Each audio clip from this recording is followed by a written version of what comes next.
Hey, Francesca, what's that golden rule you always tell me? Listen, you should always ask because if you don't ask, the answer is always no. That's right. Yeah.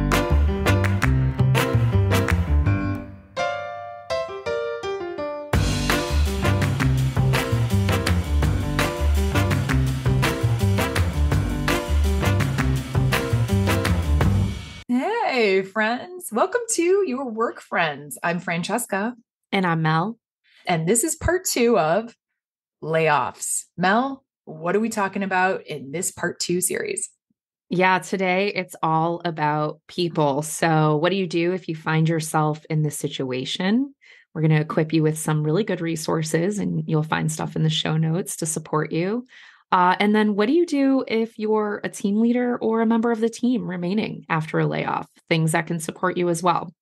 Also excited to bring back Roast and Toast, where we roast some folks that need to roast their handling of layoffs and toasting some folks that really took a human centered approach to saying goodbye to some of their peers. Sound good, Mel? Yeah, that sounds great. All Let's right, do let's get this. into it.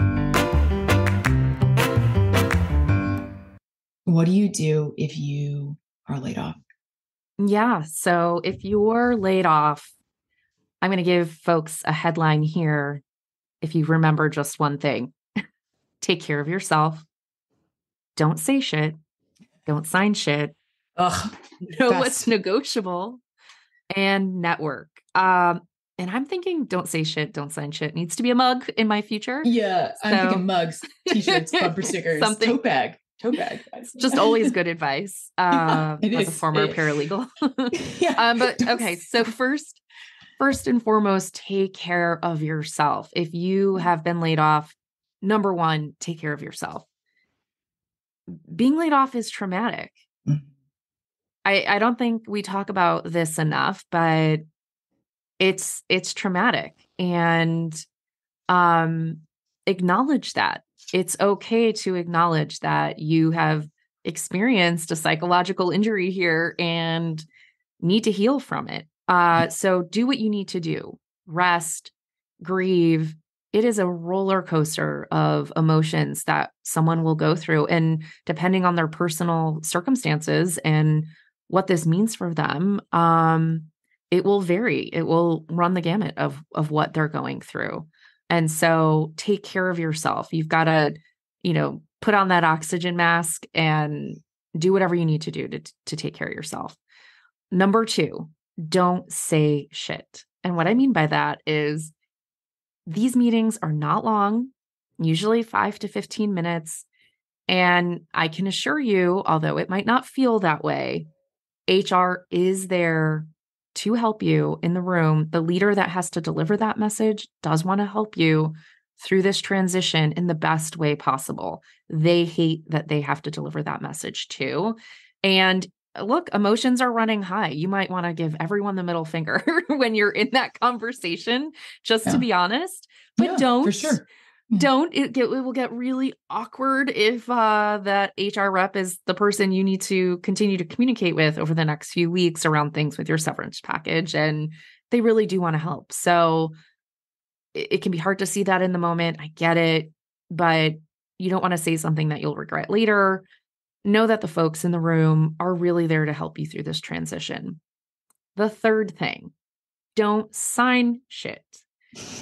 If you can, and it's not always possible. So if you can, speak to a lawyer and have them review anything that you're being asked to sign before you sign it. A lot of the times you might get either a non-disclosure agreement or a non-compete or things of this nature in And order to, non-disparagement or yeah. yeah, all of these things in order to get your severance. And state by state may vary as well in whether that's even required to sign before you get your Mhm. severance. So know your rights in your state. You might want to consult with an employment lawyer. You could also reach out to the bar association. Sometimes they have pro bono workers who will consult with you on these things. But you'll want someone to review it for you with a really fine eye for detail and what's outlined there so that you can ask the questions that you have around what's in there, what you're signing, what that means for you, et cetera. So don't feel pressure. I've seen TikTok stories where people are saying they're getting pressured to sign something. Don't. Um, You should you're have like usually, 21 days, right? You should have yeah, give you time legally. yeah, legally, there's usually a good amount of time for you. You know, you need to be able to review what you're given. So don't buy into that if someone's pressuring you to sign something within 24 hours. Um, take your time, take the time you need. All right. Number 4, negotiate. Everything is negotiable. Everything. So Absolutely. just putting it out there, the worst thing that anyone can say is no. But if you don't ask, it's always going to be a no. So ask. It's okay if they say no, but ask. If you have financial circumstances that require more severance, ask your HR rep. Yeah. If you have medical needs that require additional medical coverage, talk to them about it. Do you need resume writing support, a coach? Ask your HR rep. Bottom line, everything is on the table here. Talk to your HR rep about it. They're there to work with you on it. Francesca, what do you think about that? Yeah, I've seen everything. I mean, I literally have seen everything get negotiated. And sometimes we can do it, sometimes we can't, right? Right. But for the most part, I've seen I need 2 more weeks of severance. I need my Cobra extended. You ask for it. They're negotiable. And at Tamel's point, the worst thing they can say is no. But that's one of the reasons why you don't want to chew out your HR representative is Right. because they're the person that you need to ask that to, right? They're going to be your conduit for these negotiations. So it's one of the reasons why we're trying to protect you from yourself, because you might need to go back. You might want to go back and ask. If you're totally cool with whatever they're giving you, great, amazing, lovely. But if you're not, ask. Yep. Ask away.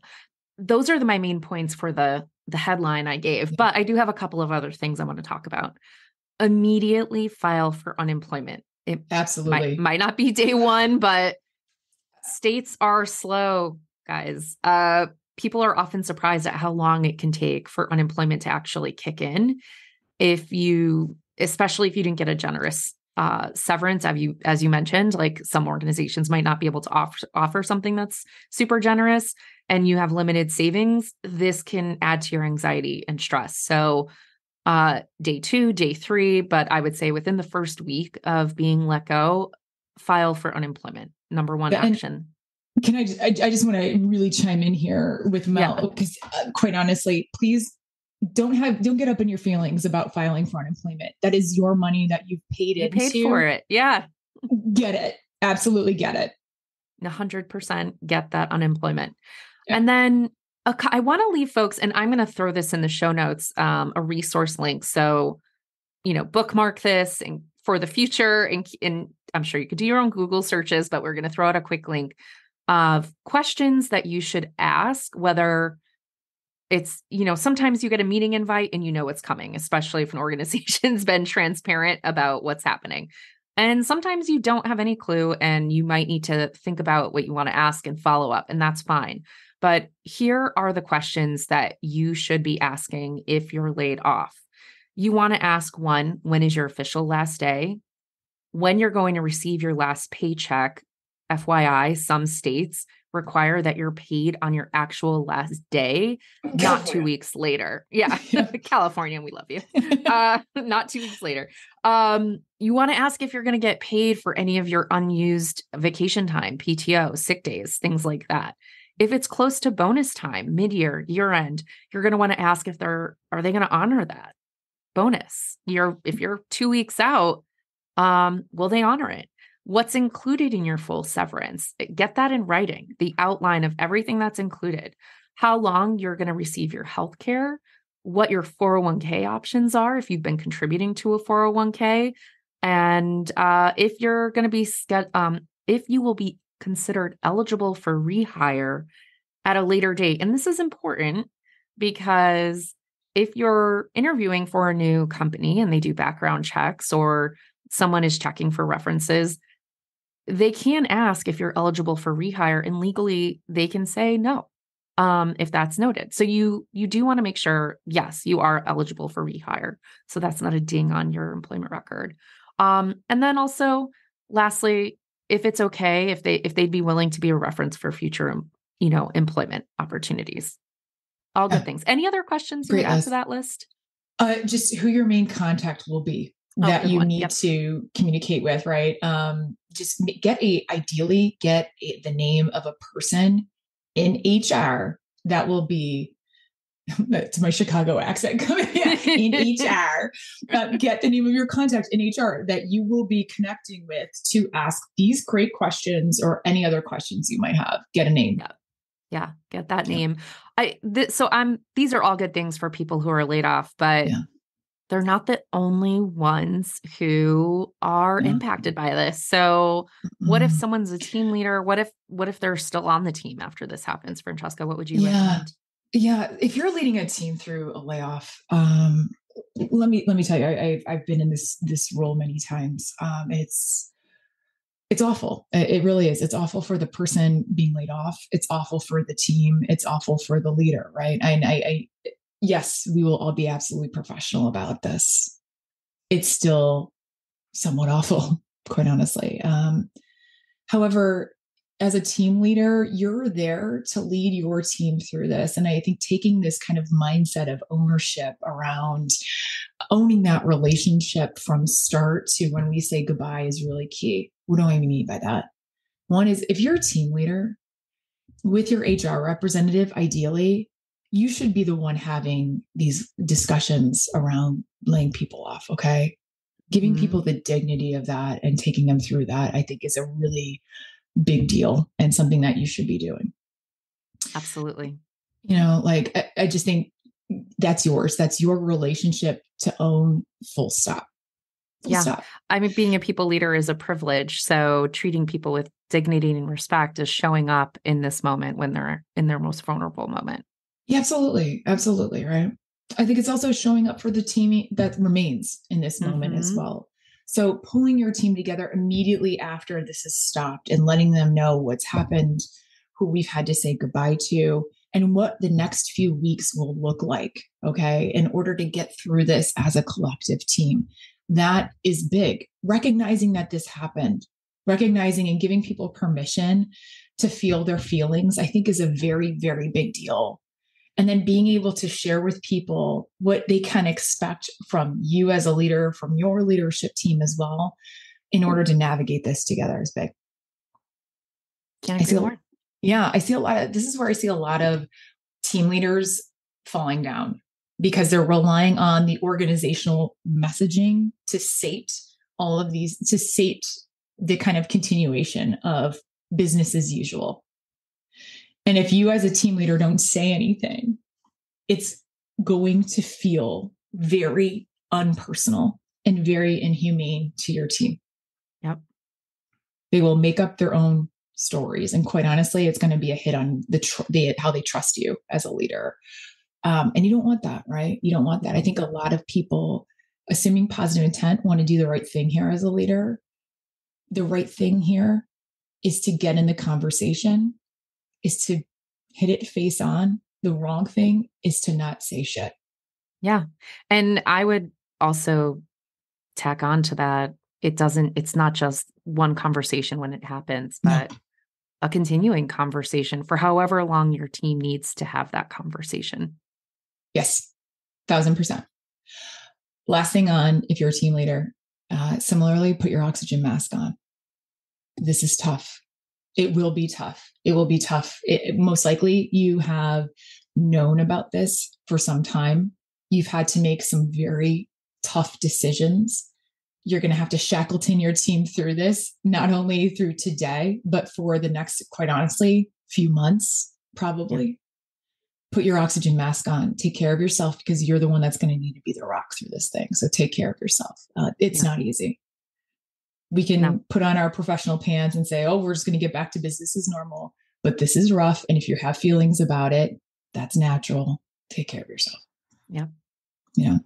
And for someone that's remaining on the team, I think this is a role we don't talk about a lot, but it can be pretty traumatic if you're left on the team and some of your most beloved people that you've worked with are no longer with us. And I think the thing here for me is to check in with your fellow teammates to see how they're doing. to also take care of yourself as well. Yep.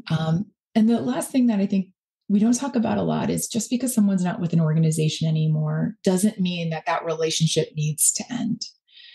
And I can tell you, week 3 or 4 of being laid off, it can get real lonely. Yeah. You know, if you feel inclined, and I hope you do, continue that relationship, reach out to people, check in on them, say, hey, you know, ask them what they need. If it moves you, don't, just because they're no longer with the organization doesn't mean A, the relationship needs to end, or B, that they're off limits. They are not. They're not. No. Yeah, they're your work friends. They're your work friend. You know, how would you help out a regular friend in your life? They're your work friend, right? So reach out, see how they're doing, check in on them. I don't know, help them network. If you know where there are opportunities, do what you can, leverage your network. Absolutely. Help them out. Absolutely. Absolutely.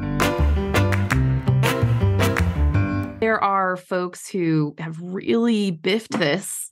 I'm going to use your terminology. Yeah. I love it. Yeah. They've really biffed it. And and those who have hit it out of the park and in really great ways and are setting new gold standards for how this is done. And I hope to continue to see this trend. So moving on to our segment of roast and toast. Yeah. Who are we roasting today, Francesca? We are roasting Elon Musk today, his handling of when he acquired Twitter. So in 2022, Elon Musk fired roughly 1/2 of Twitter's workforce. And listen, I'm not going to go off on Elon Musk at this point, but I will go off on Elon Musk about how this was done, because the roast is really on how employees were treated at Twitter during this 2022 firing, because it was sloppy and it was shitty.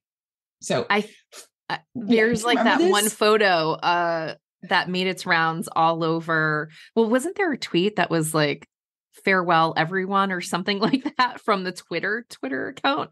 Yeah. And then there was one photo in particular that really stood out to me during this time where it was, you know, Elon making this big announcement about it and just their leadership team staring at him with daggers in their eyes. So just bad stuff. Yeah, like you knew this was going to get the Elon Musk treatment when he was walking into headquarters with a sink. You know, like it's just, again, sloppy and shitty. So let's talk about the sloppiness of this, right? First off, most people who were laid off were notified via email. Okay, there were absolutely no in-person announcements. In one-on-one meetings about this. It was via email. Some people actually found out even worse because they were locked out of their laptops. So they didn't even get the email, right? They were locked out of their laptops, of messaging apps. So like just impersonal, sloppy. Got even more sloppy because some of those people that they laid off were asked to come back. Like, could you imagine that? You got laid off in the most impersonal way. And then you're like, oh yeah, psych. I might say in this department, maybe that deserves a middle finger if you're asked to come back. Yeah. You know, the other thing that is kind of contributing to the sloppy nature of this is that they were told that allegedly told that they were going to get 3 months of severance. And my understanding based on reporting was that they not only had to wait for their severance, and we're talking about months here, but when they did receive it, they only got a month. So sloppy, right? Sloppy in terms of just even how it's handled, to even the operationalizing of a layoff. It was just beyond sloppy. The other thing I want to make mention is the kind of the shittiness of this, because you have Elon Musk out there having all of these social posts that were honestly almost making fun of employees as he's taking out half the workforce. It's gross. So gross. Folks like Vice reporting on the fact that he even in one of his former heads of Twitter's trust and safety team, accusing him of being a pedophile, which was absolutely not the case. God. And yeah, like, why? What are you doing, dude? Yeah. Why? What are you doing? Yeah. So just the absolute abomination to me of how you handle laying off a ginormous part of your workforce, let alone one part of your workforce. But I'm roasting you today, Elon Musk, for your sloppy and your shitty handling of the layoffs of Twitter. I have two toasts, but they piggyback off of each other. So one, I'm going to talk, it happened a few years ago, but it really kind of set the tone for how things have improved in this space. Airbnb back in 2020 had to lay off 25% of their workforce, which that's huge. But at the time, the CEO there did three things really, really well. One, provided transparency and honesty. They sent a very heartfelt letter to the entire organization, letting them know about what was going to happen, when it was going to happen, and why. Yeah. They provided severance packages and outplacement services to all of those impacted. And they did face-to-face, one-on-one communication with each person that was impacted. So again, in 2020, this was seen as the gold standard, and we continue to see others follow suit when they're faced with this. And that leads me to HubSpot, which in January of this year, 2023, they had to lay off 7% of their workforce.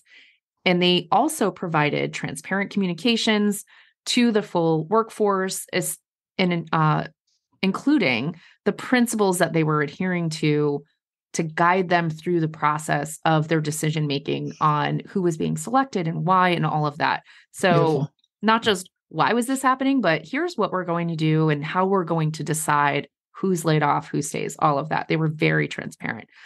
What they provided was incredible.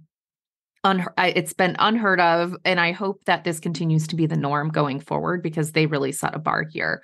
They paid a 5-month severance and an additional week. Yeah, an additional week for every year that you've spent at the company, up to a 7th month of total severance package for folks who were impacted by the layoff. That's one. They also paid out management bonuses following their standard bonus structure. So they gave everyone their standard bonus that was impacted. They extended medical benefits for up to 5 months, including employment assistance program and their modern health program to all employees to provide them with mental health support and career coaching. They focused on equity. HubSpot accelerated their vesting through April of 2023 and removed the vesting cliff for anyone who had been with the company for under 6 months. That's unheard of. Unheard of. Like, yeah. Unbelievable. There's more. There's more. But wait, there's more. They allowed people to keep their laptops and any of the equipment that they got. They provided one-on-one conversations with management and offered help with coaching, job search, resume building. Unbelievable. Like this, when we say human approach, this is a human approach. 5-month severance and then an extra week for every year. Incredible. Like people fight, what we hear in the news consistently is the average American doesn't have $500 in their savings, or they're one paycheck away from potentially being unhoused. And so, thinking of that would keep me up at night if you were not offering something like this, which helps people keep the lights on. Just an incredible package. Yeah. I mean, the thoughtfulness of what do people need to have cash on hand through the severance, through the vestings, options are huge. Even something as healthcare. Right. I mean, here's my thing. It might not seem like a big deal. Even keeping your equipment, go shop for a laptop with 16 gigs of RAM, which is a typical corporate laptop. Yeah. That's $1,500. Right off the bat. Yeah. Right off the bat.